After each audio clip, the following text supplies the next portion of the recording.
Dizem que a vingança é um prato que se come frio.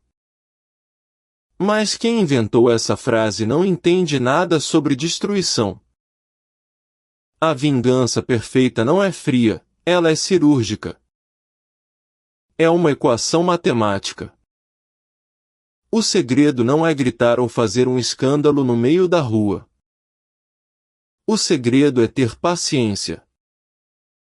É segurar a mão do seu inimigo, sorrir para ele, e ajudá-lo a subir a montanha mais alta que existir.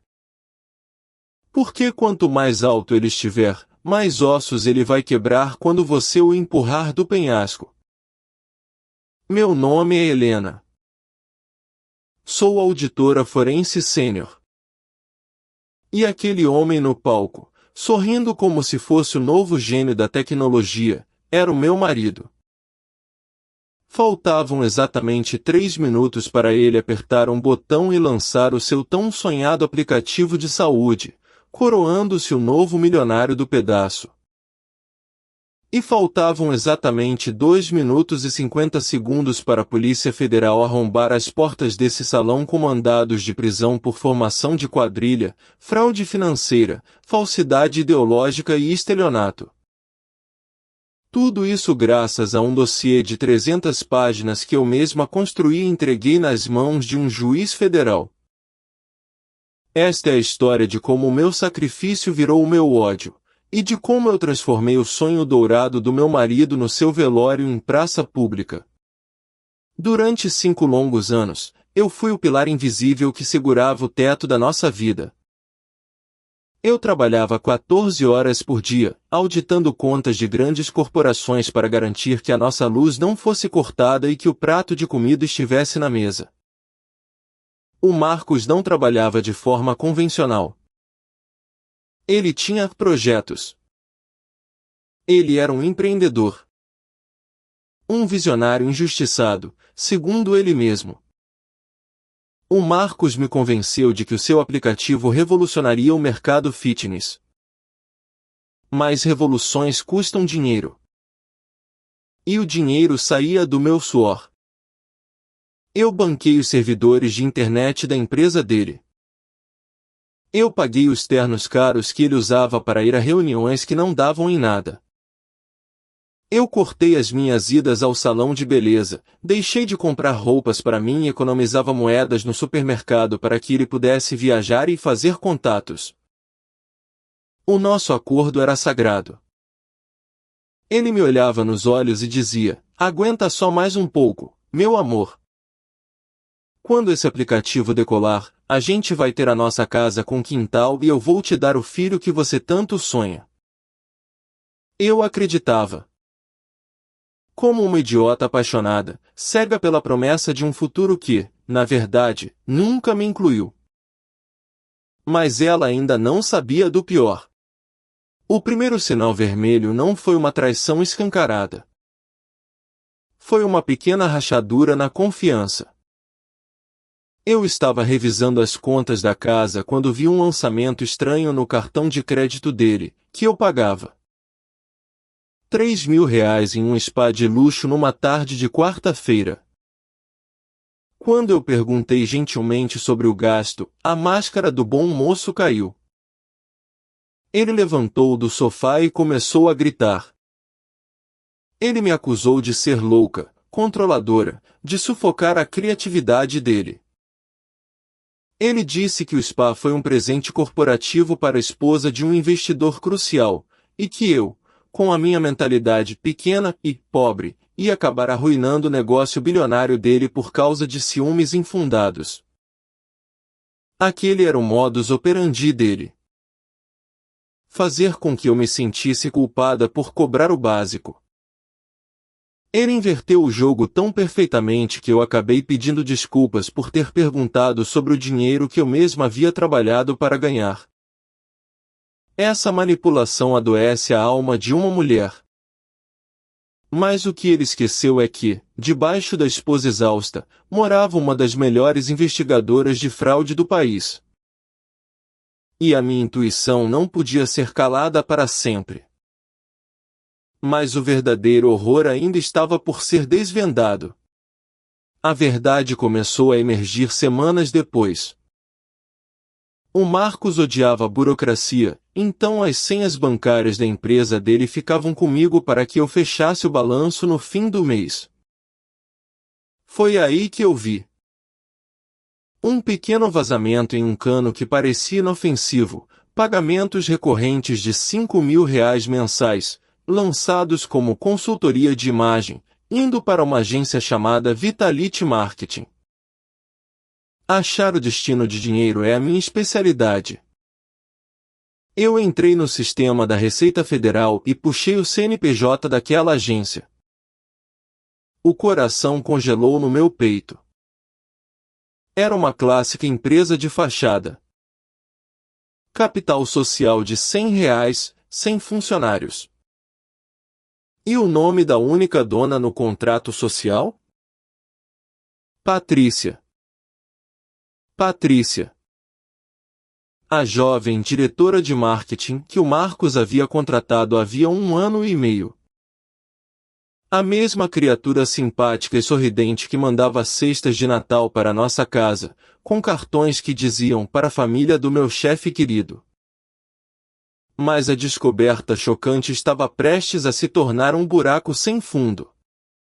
Eu não confrontei o Marcos. Eu não chorei. Eu queria ter certeza de que o que eu estava vendo não era um erro do sistema. Peguei o endereço registrado no CNPJ da empresa da Patrícia e fui até o local. Se ela recebia 5.000 por mês para fazer marketing, ela precisava de um escritório, certo? Um terreno baldio. A sede da empresa de marketing que o meu marido estava pagando com o dinheiro dos investidores era um lote cheio de mato. O esquema ficou claro como a luz do dia. Ele não estava apenas me traindo, ele estava sangrando a própria empresa. Ele falsificava notas fiscais de serviços inexistentes, transferia o capital que os investidores depositavam e mandava direto para a conta da amante. E ela usava a grana para financiar viagens, jantares e a vida de luxo dos dois. O choque não me derrubou. Ele me brindou. Mas um golpe ainda mais profundo estava por ser revelado. Eu achei que a descoberta do desvio era o fundo do poço. Eu estava errada. O golpe que quase quebrou o meu espírito veio dias depois. Para montar o meu dossiê, pedi a certidão atualizada de todos os nossos bens. Quando eu li o documento, o ar foi expelido dos meus pulmões. Havia uma alienação fiduciária. Um bloqueio de dívida, cravado na escritura da casa da minha falecida mãe. A casa que eu herdei. O único bem que me restava da minha família. O lugar onde eu cresci. O Marcos precisava de garantias para pegar um empréstimo milionário no banco e dar o salto final na empresa. Como ele não tinha nada no nome dele, ele forjou a minha assinatura em uma procuração. Ele pagou propina para um funcionário daquele cartório aprovar o documento falso e hipotecou a casa da minha mãe morta. Eu dirigi até lá. Fiquei parado em frente ao portão de ferro. Lembrei do cheiro do bolo que a minha mãe fazia aos domingos. Lembrei da voz dela me dizendo que aquele chão seria o meu porto seguro se o mundo desabasse. E o homem que dividia a cama comigo havia colocado aquilo em risco para bancar o próprio ego. O banco ia tomar a casa se a startup desse errado. Eu investiguei para onde foram aqueles 2 milhões do empréstimo. Nem um centavo foi para o aplicativo. Ele comprou uma cobertura de luxo, à vista, em um dos bairros mais caros da cidade. E registrou no nome da Patrícia. Ele roubou o teto da minha mãe morta para dar um palácio para a mulher que estava destruindo a minha vida. Ali, segurando aquele portão enferrujado, eu fiz uma promessa silenciosa à minha mãe. Eu não ia apenas me divorciar. Eu ia desmembrar aquele homem vivo. O Marcos achava que estava jogando xadrez. Mas ele era uma peça de dama tentando atravessar o tabuleiro. Eu marquei uma reunião de emergência, sob total sigilo, com os 3 maiores investidores da empresa dele. Os homens de quem ele estava roubando. Quando eles me viram, a esposinha submissa, eles reviraram os olhos.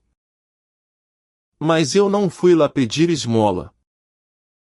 Eu fui falar o idioma deles. Eu abri a pasta. Coloquei cada prova de desvio financeiro na frente daqueles bilionários. Eu mostrei as notas do terreno baldio, os gastos da amante com o dinheiro deles, e o esquema de lavagem. O deboche nos olhos daqueles homens deu lugar a um ódio sombrio. O advogado do fundo começou a suar frio ao ver o tamanho da fraude que eles não haviam detectado na due diligência. Eles queriam acionar a polícia na hora. Destruir a empresa, processar o Marcos e assumir o prejuízo. Mas eu os impedi. Cavalheiros, eu disse, com a voz mais calma e cortante daquela sala, se vocês prenderem ele agora, o mercado vai saber que os 3 maiores tubarões da cidade foram passados para trás por um golpista de meia tigela. As ações de vocês vão despencar. Deixem que eu resolva isso. E em troca, eu quero a cabeça dele na minha bandeja. Eu fiz uma proposta irrecusável. Usando os documentos de confissão de dívida, eu provei que o Marcos havia quebrado o acordo societário por fraude. Segundo o próprio contrato deles, em caso de crime financeiro, o sócio perdia todas as cotas imediatamente para ressarcir o fundo. Os investidores assinaram um documento me nomeando como a interventora e procuradora legal absoluta da dívida. Através dessa brecha jurídica orquestrada por mim, eu me tornei a dona majoritária do aplicativo e dona de toda e qualquer propriedade do Marcos.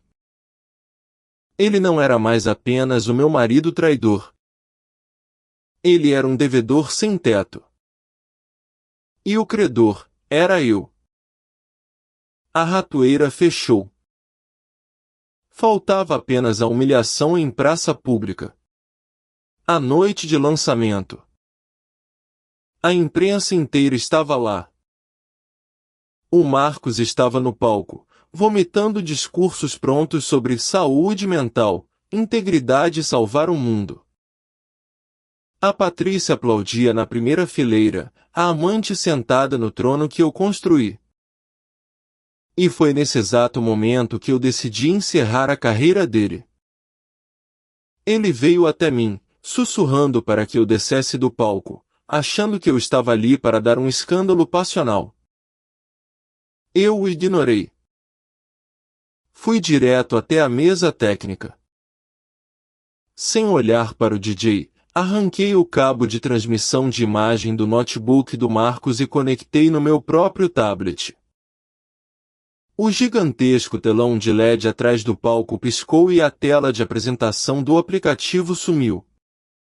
Peguei o microfone da mão dele, que estava tremendo. Boa noite a todos, minha voz preencheu o salão como um trovão. O silêncio foi imediato. O Marcos fala muito sobre inovação. Mas eu estou aqui hoje, a mando dos investidores majoritários, para mostrar a verdadeira genialidade dele, o roubo descarado. O salão explodiu em um burburinho ensurdecedor.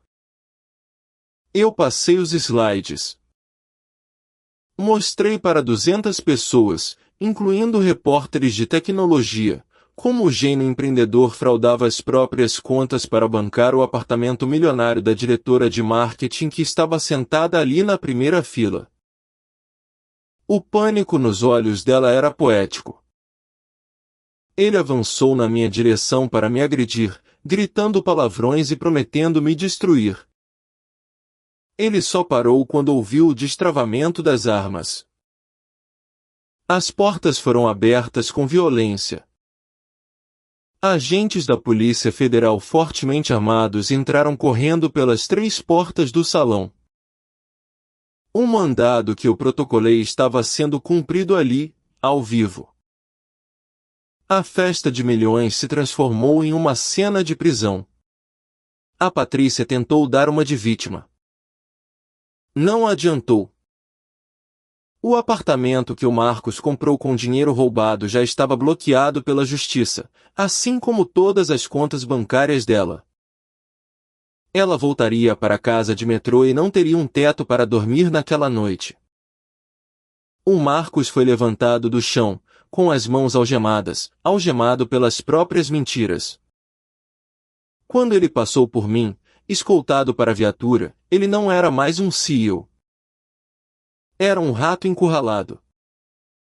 Ele tentou encontrar qualquer resquício daquela esposa submissa que pagava as contas dele. Helena. Por favor, ele chorou. Eu ia consertar tudo. A gente ia ter o nosso filho. Aquele golpe baixo foi a última tentativa de manipulação de um homem morto. Eu não movi um músculo do rosto. Aproximei meus lábios do ouvido dele e respondi: o banco não vai tomar a casa da minha mãe, Marcos. Já está no meu nome de novo. E a sua empresa também. Lê os papéis do divórcio no camburão. Eu dei as costas e caminhei em direção à noite. Atrás de mim, as sirenes uivavam e o império falso dele queimava até o chão. Ele foi condenado a 9 anos. Eu limpei a memória da minha mãe, recuperei meu dinheiro em quádruplo vendendo a plataforma dele, e provei a única verdade universal: o amor pode te cegar por 5 anos, mas a matemática,